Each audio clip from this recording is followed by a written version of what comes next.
Bayangkan malam yang gelap gulita, ribuan tahun lalu. Langit hanya diterangi cahaya bintang. Dan di kejauhan terdengar genderang perang. Pasukan kuno berbaris, panah ditarik, tombak diangkat, dan tiba-tiba, sebuah kilatan api melesat dari ujung bambu yang dipenuhi bubuk mesiu. Itulah momen pertama kali dunia menyaksikan sebuah rudal primitif terbang, menembus langit. Sebuah perpaduan antara sains sederhana dan naluri bertahan hidup manusia. Sejarah rudal tak bisa dilepaskan dari penemuan bubuk mesiu di Tiongkok, sekitar abad ke-9. Awalnya, bubuk hitam ini digunakan untuk upacara keagamaan, menciptakan kembang api yang memukau di langit malam. Namun, seperti banyak inovasi manusia lainnya, keindahan cepat berubah menjadi senjata. Orang Tiongkok kuno mulai memasukkan bubuk mesiu ke dalam tabung bambu. Ketika dinyalakan, tekanan gas mendorong tabung itu meluncur ke udara. Pada awalnya, anak panah api ini tidak akurat, kadang malah berbalik arah. Tapi meski sederhana, efek psikologisnya luar biasa. Bayangkan pasukan musuh yang terbiasa melihat panah kayu tiba-tiba dihujani cahaya menyala dengan suara menderu. Rasa takut itu lebih mematikan daripada ledakan kecil yang dihasilkan. Inilah akar dari rudal modern.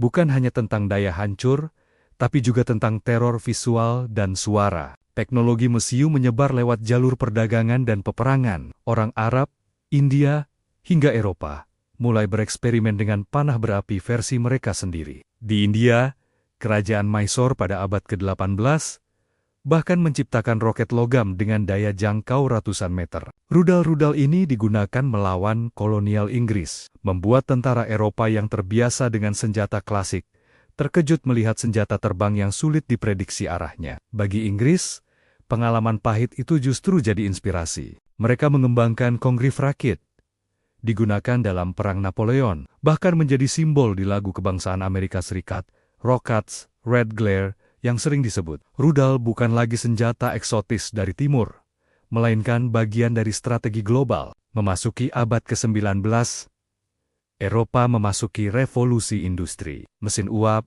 baja, dan ilmu fisika modern mulai mengubah wajah perang. Rudal tradisional masih digunakan, tapi perlahan kalah oleh artileri modern seperti meriam dan senapan jarak jauh. Meriam bisa ditembakkan dengan akurasi lebih baik, sedangkan rudal kuno sering melenceng dan tidak bisa diprediksi. Namun, meski kalah pamor, konsep rudal tidak pernah mati. Ide dasar bahwa sebuah benda bisa membawa bahan peledak, meluncur sendiri, dan menghantam target, tetap menghantui pikiran para ilmuwan. Dunia hanya menunggu momen teknologi cukup maju untuk membangkitkan rudal kembali dalam bentuk yang lebih mematikan. Sebelum abad ke-20, rudal juga sudah masuk ke imajinasi manusia. Penulis fiksi ilmiah seperti Jules Verne membayangkan roket yang bisa membawa manusia ke bulan. Di sisi lain, ilmuwan seperti Konstantin Tsiolkovsky mulai menuliskan teori tentang propulsi roket berbahan bakar cair. Jauh sebelum ada bahan bakar modern, Tsiolkovsky menulis,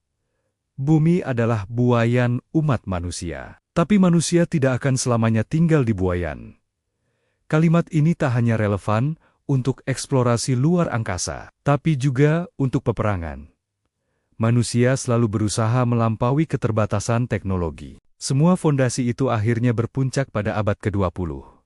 Seorang ilmuwan Jerman bernama Werner von Braun yang kelak membawa Amerika ke bulan pertama kali, menyempurnakan teknologi roket untuk tujuan militer. Hasilnya adalah V2 rakit, rudal balistik pertama di dunia yang digunakan Nazi Jerman pada Perang Dunia II. V2 bisa terbang ratusan kilometer, menembus atmosfer, lalu jatuh dengan kecepatan supersonik. Bagi penduduk London pada masa itu, suara menderu di langit bukan sekadar tanda peringatan, melainkan hukuman maut dari teknologi paling mutakhir di dunia. Meski kejam, V2 menjadi tonggak sejarah.